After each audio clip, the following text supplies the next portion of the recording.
ស្រស់ស្រាយមែនណែមើលណោះមេអំបៅអីថ្ងៃនេះយើងទៅលេងណែណាទៅលេងណែណាហ៎នោះគឺគឹមយុនយុនកំពុងច្រត់ស្មៃជាសាមៃអើបើជាយុនយុនលួចខ្ជិលហើយបានជាស្មៅដុសពោះយ៉ាងនេះហើយនេះមិនមែនជាស្មៅទេនេះជាដំណាំដាំឡើងជាចំណីដល់គោក្នុងកសិដ្ឋានណាកសិដ្ឋានត្រូវហើយតើមានមន់ដែរទេហើយមានគោអត់មានតាមានទាំងអស់ហ្នឹងចាំខ្ញុំនាំពួកឯងទៅមើលចុះយេសត្វពីរហាក់ណាខ្ញុំចង់ឃើញសត្វពីរហាក់ណាហើយចង់ដល់សើយកស្មៅទៅឲ្យគោស៊ីហើយកាលណាបានធំ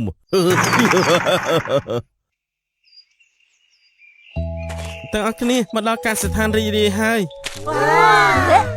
រូបរាងកសិដ្ឋានណាគួរឲ្យស្រឡាញ់យើងស្អាតមកដល់ហើយលីលីននៅកសិដ្ឋានរីករាយយើងផ្ដល់ឲ្យនៅបរិស្ថានល្អបំផុតណាឆាប់នាំពួកគេទៅមើលតែ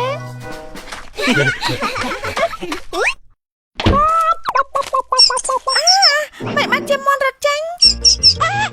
កូនមន់កម្រាំងជួយដែរអើយណាកុំធ្វើបាបកូនមន់អីចាប់បានហើយយើងជួយចាប់មន់ឲ្យតាមន់ទៅនេះគឺពួកយើងប្រឡែងឲ្យដើរដោយសេរីទេណាដោយសេរីខាងក្រៅមានទីធ្លាស្រះទូលាយបែបនេះពួកគេគឺអាចរឹងមាំនិងមានសុខភាពល្អតាមប៉ាត់គេអញ្ចឹងសោះ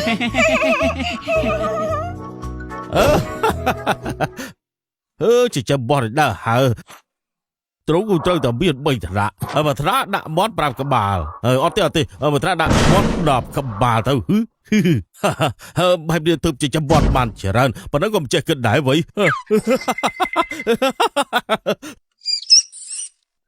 កូនមន់ណែក្លិនទឹកដោះពិតជាឈ្ងុយណាស់ណាគឺវាចេញពីរោងគោតោះខ្ញុំនាំគ្រប់គ្នាទៅមើលណាតើយើងកោច្រើនណាកោទៅនោះគឺធំណាអើយរសើបណាកោត្រៀមខ្លួនស៊ីស្មើហើយទាំងអស់គ្នាគឺសាទទៅណាហត់ណា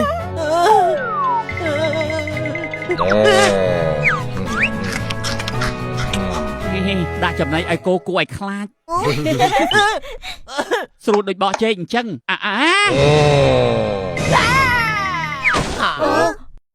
ឈប់សិនគ្រប់គ្នាស្អាតសិនតែញ៉ាំទឹកដោះគោម្នាក់មួយកែទេក្លិនឈ្ងុយខ្លាំងណាស់ញ៉ាំទឹកដោះគោជួយឲ្យសុខភាពល្អឆ្ងាញ់ណាស់មិនរំពឹងថាវាឆ្ងាញ់ចឹងទេហើយមានក្លិនស្មៅតិចទៀតផងមែនហើយមិនថាសត្វស៊ីអីពួកយើងក៏អាចហូបនឹងបានដែរត្រូវហើយកោស៊ីអាហារធម្មជាតិដូច្នេះទឹកដោះគោក៏មានសារធាតុចិញ្ចឹមនិងឆ្ងាញ់ដែរចុះបើឲ្យវាស៊ីសូកូឡាហើយចឹងខ្ញុំអាចផឹកទឹកដោះគោសូកូឡាបានហើយ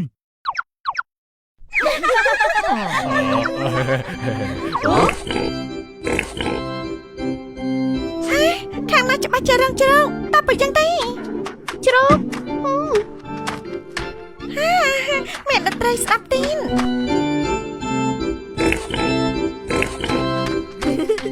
ស្អុយណាស់ហេតុអីបានមករងជ្រោកសិនចាប់ឡើងជ្រោកគួរឲ្យស្រឡាញ់ខ្លាំងណាស់ណាទៅហើយ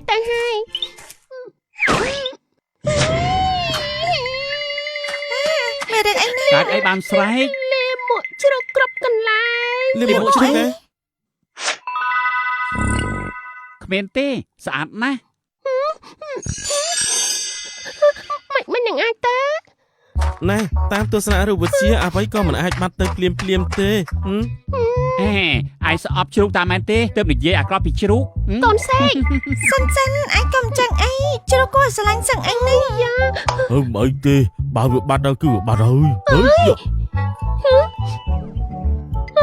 នេះលីមួកមើលតែខ្ញុំថាឲ្យលីមួកជ្រូកពិតជាបាត់ទៅមែនព្រោះយើងមានឥដ្ឋដ៏អស្ចារ្យពួកឯងមើលទៅប្លោះឥដ្ឋធ្វើឲ្យលីមួកហោកកាត់ហើយធ្លាក់ចុះក្រោមយ៉ាងហើយក៏មិនមានក្លិនស្អុយដែរមែនហើយអ មានក្លិនអីបន្តិចទេ អើយប្រើទឹកក៏បានដែរហេតុអីក៏ចាំបាច់ឲ្យវាហូរទៅ มันអាចបាញ់ទឹកលាងបានទេ អូមិនបានអាចទឹកលីបានទេ ប្រើទឹកលាងលាមកសត្វខាតទាំងទឹកនឹងធ្វើឲ្យសាយភាយបាក់តេរីថែមទៀតផងហើយក៏នឹងធ្វើឲ្យមានការបំពុលទឹកទន្លេទៀតណា អីដានិយាយដល់ខ្ញុំនឹង ណែដឹងដែរទេលាមកជ្រូកក៏មានប្រយោជន៍ណាស់ណា មានប្រយោជន៍ទេ មើលនោះទៅជីវៈយើងប្រើអូស្មန်ពីលាមកសត្វជ្រូកដើម្បីផលិតអគ្គិសនីនៅកសិដ្ឋានទាំងមូលគឺបានមកពីទីនេះហើយ អស់ចាអញមិនគិតថាអស់ចាទេពួកគេចង់ប្រាប់ថាពួកគេឃ្លានរៀបចំចំណីឲ្យពួកគេសិនមកហូបចំណីទេបោកថែមទាំងតន្ត្រីពួកគេនឹងបានសប្បាយចិត្ត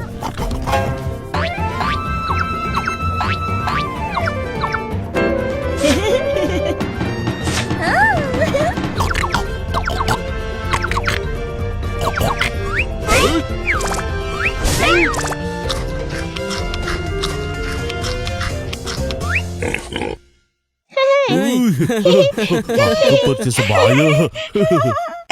មកតែគេរឹងមាំខ្លាំងណាស់ឃើញគេលត់បានយ៉ាងខ្ពស់គេជាបេក្ខជនពួកយើងត្រៀមប្រកួតជ្រូករីករាយបំផុតប្រចាំឆ្នាំប្រកួតជ្រូករីករាយបំផុតប្រចាំឆ្នាំ អូយអើស៊ីទៅចាប់បាច់ស្រេចទៅឡងស្អីបើ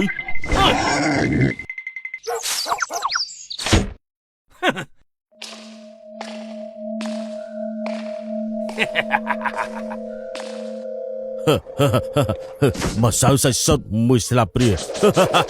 ដាក់បងទីប្រយុទ្ធតិចពីដំណក់រួយរាល់ហើយចំណេញមាសចំណេញប្រាក់របស់ខ្ញុំ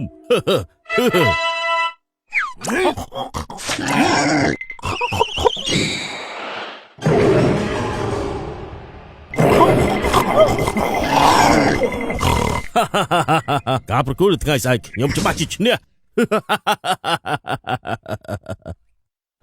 តែប្រកួតជ្រូករីករាយបំផុត ជ្រូករបស់ពួកយើងច្បាស់ជាឈ្នះការប្រកួត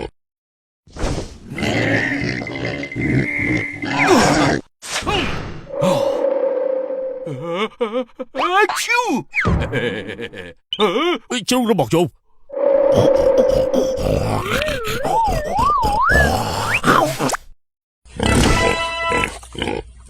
អូស៊ីចំណៃមាសចំណៃប្រាក់ខ្ញុំហើយឯងប្រកាសជាខ្លាំងជាងនេះ អ្នកទាំងអស់គ្នាការប្រកួតជ្រូករីករាយប្រចាំឆ្នាំចិត្តចាប់ផ្ដើមហើយ ខំប្រឹងឡើងកូន បរិយាកាសកំពុងភ្ញាក់ផ្អើលនិងរំភើបអរណាស់ជ្រូកដែលបានចូលរួមកំពុងតែឡើងឆាកមកហើយ ខំប្រឹងឡើងខំប្រឹងឡើងខំប្រឹងឡើងខំប្រឹងឡើង ឡោះណាស់ការវិនិច្ឆ័យចិត្តចាប់ផ្ដើមហើយមើលតែជ្រូកចូលរួមឆ្នាំនេះមើលទៅខ្លាំងណាស់ចៅក្រមនឹងដាក់បន្ទុកដោយផ្អែកទៅលើរូបរាងការរីកចម្រើនសាច់ដុំនិងពណ៌ស្បែកការប្រកួតឆ្នាំនេះនឹងច្បាស់ជាគួរឲ្យរំភើបខំប្រឹងឡើងខំប្រឹងឡើងខំប្រឹងឡើងឡោះណាស់ចៅក្រមចាប់ផ្ដើមវាយតម្លៃដំបូងពិនិត្យមើលសុខភាពបត់ថ្មិញមើលទៅទំនងជាល្អបន្ទាប់មកពិនិត្យមើលប៉ារ៉ាស៊ីតចៅក្រមពិនិត្យដោយយកចិត្តទុកដាក់ អើយស្អីគេមានប៉ារ៉ាស៊ីតហ៎ អូមើលទៅយ៉ាប់ហើយបន្ទាប់ការធ្វើទេប្រតិកម្មយ៉ាប់ហើយអូតែក្រុមម្នាក់ដួលហើយ ហើយជ្រូករបស់ខ្ញុំជ្រូករបស់ខ្ញុំ អ្នកស្រីទៅចាប់ជ្រូកមកវិញយើងមើលទៅការវាយតម្លៃក្រុមបន្ទាប់ការវាយតម្លៃរបស់ក្រុមនេះគឺអូមើលទៅមិនបាច់វាយតម្លៃទេដល់វេនជ្រូកចុងក្រោយគេហើយអូល្អណាស់ អាមួយនេះល្អបំផុតគ្រប់ជ្រុងហើយ ត្រូវហើយ តែរាងកាយមួយក្បាលនេះមិនធ្លាប់មានពីមុននោះទេ មែនហើយ ខ្ញុំច្បាស់ជាឈ្នះអើយចុះហើយ មើលទៅនេះជាការប្រកួតដ៏តឹងតែបំផុតចៅក្រមពិបាកក្នុងការសម្រេចចិត្តហើយ អើយចុះហើយ ហេលទ្ធផលចេញហើយជើងឯការប្រកួតជ្រូករីករាយឆ្នាំនេះយើងចិត្តដឹងហើយ ហើយខ្ញុំច្បាស់ណាស់ថាខ្ញុំសូមវល់ទេវតា អូខេរៀបប្រកាសហើយអ្នកទាំងអស់គ្នាជំនាញកិត្តិយសសូមប្រកាសជើងឯកការប្រកួតជ្រូករីករាយបំផុតឆ្នាំនេះគឺជាជ្រូកមានសាច់ដុំបំផុតហើយនិងខ្លាំងបំផុតអ្នកក្លាហានខ្មៅមានគូប្រៀប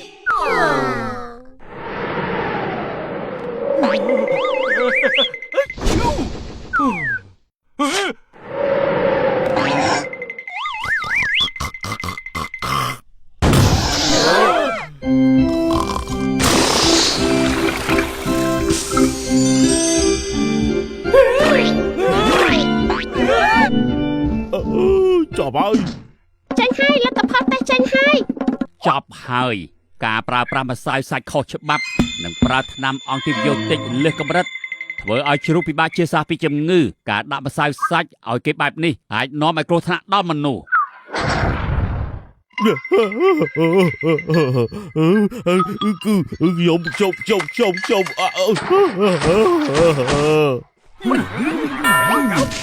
ល្អអ្នកទាំងអស់គ្នាពេលវេលាបានមកដល់ហើយជើងឯកការប្រកួតជ្រូករីករាយឆ្នាំនេះគឺជ្រូករីករាយដែលមកពីការស្ថានរីករាយ យេយេ សូមអបអរសាទ អ រ រគុណហើយ យេល្អណាស់ មិនក៏អាចមានរឿងនេះទៅអូចំណៃមាសចំណៃប្រារបស់ខ្ញុំ កុំពិបាកចិត្តអីឲ្យតែយើងចិញ្ចឹមសត្វដែលក្តីស្រឡាញ់នោះពួកវានឹងមានសុខភាពល្អហើយរីករាយ ខ្ញុំក៏ចង់ឲ្យពួកគេមានសុខភាពល្អរីករាយដែរ យើងធ្វើកសិកររីករាយជាមួយគ្នា អ